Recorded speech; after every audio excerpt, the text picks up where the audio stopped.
पार्वती देवी उम्र में लगभग 60 साल की थी। उन्होंने अपनी पूरी जिंदगी अपने परिवार को समर्पित की थी।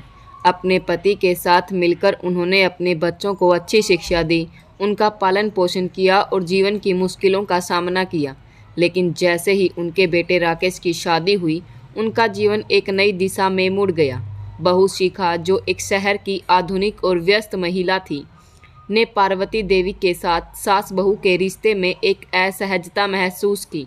शिखा को हमेशा लगता कि पार्वती देवी उनके व्यक्तिगत जीवन में दखल अंदाजी करती है, और यही कारण था कि शिखा ने सास के साथ अपने रिश्ते को बहुत अच्छा नहीं माना।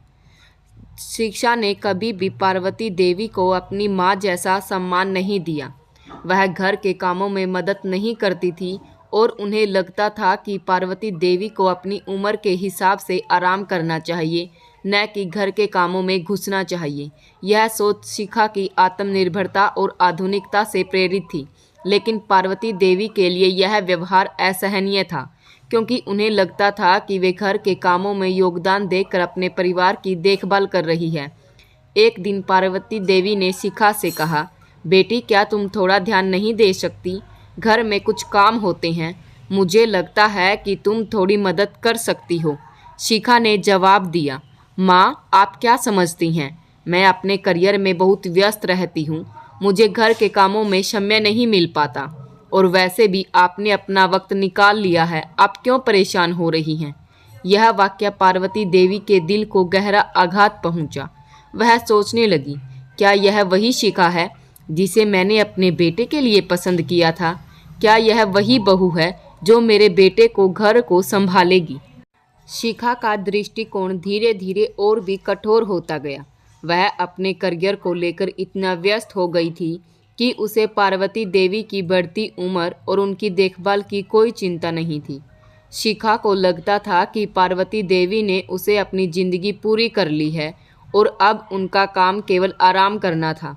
उसे लगता था कि पार्वती देवी अब एक बोझ बन चुकी थी और घर में उनका होना किसी तरह का अतिरिक्त भार था। इसके अलावा शिखा को यह भी महसूस होने लगा था कि पार्वती देवी उनके और राकेश के बीच घुसने की कोशिश करती थी। जब भी शिखा और राकेश के बीच कोई छोटी सी बहस होती, पार्वती देवी तुरंताधारी बनकर आ जाती और शिखा को लगता कि सास का यह हस्तक्षेप उनके निजी जीवन में अनावश्यक था।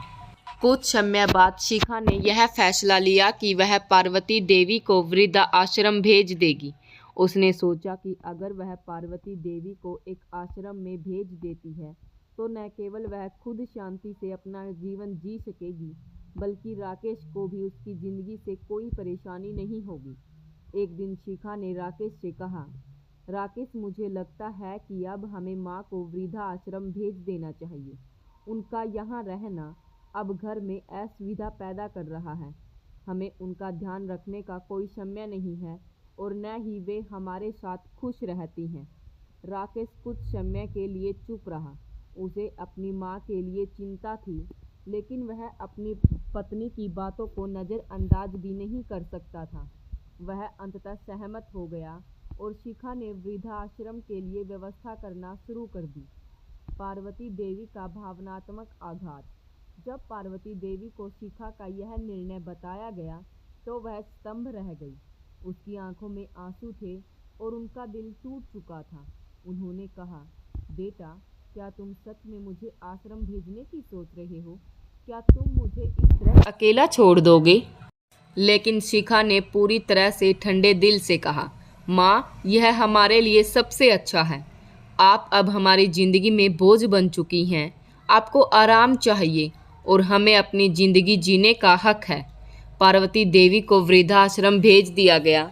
वह यह सोच कर चुप थी कि उनका पूरा जीवन उनके बेटे और बहू के लिए था, लेकिन जब उन्हें अपनी ज़िंदगी का सबसे कठिन फैसला लेना पड़ा तो उन्हें लगा कि शायद यह उनके लिए भी एक नई शुरुआत हो सकती है। आश्रम में उन्होंने अन्य बुजुर्गों से बात की और उनके अनुभवों को सुना। धीरे धीरे उन्होंने समझा कि यह जगह भी एक परिवार हो सकती है, लेकिन उनका दिल हमेशा अपने घर में रहने के लिए तरसता रहा। यह कहानी हमें यह सिखाती है कि सास बहू के रिश्ते में सम्मान, समझ और प्रेम का होना अत्यंत महत्वपूर्ण है। पारिवारिक रिश्तों में किसी भी प्रकार का तनाव या अनबन केवल एक दूसरे के साथ असंवेदनशीलता और समझ की कमी से उत्पन्न होती है। कभी कभी हमें अपने माता पिता की उम्र और उनके संघर्षों को समझने की आवश्यकता होती है। वे जो करते हैं वह अपने बच्चों की भलाई के लिए होता है और हमें उनका सम्मान करना चाहिए। शिखा ने जब अपनी सास को वृद्धाश्रम भेजा तो उसे यह एहसास हुआ कि उसने शायद गलती की है। पार्वती देवी का आशीर्वाद और उनका अनुभव किसी आश्रम से अधिक मूल्यवान था, लेकिन यह समझ उसे समय के साथ ही मिली। जीवन में रिश्तों को सहेजने और समझने की आवश्यकता होती है ताकि हम कभी किसी को अकेला और दुखी न महसूस कराएं। धन्यवाद।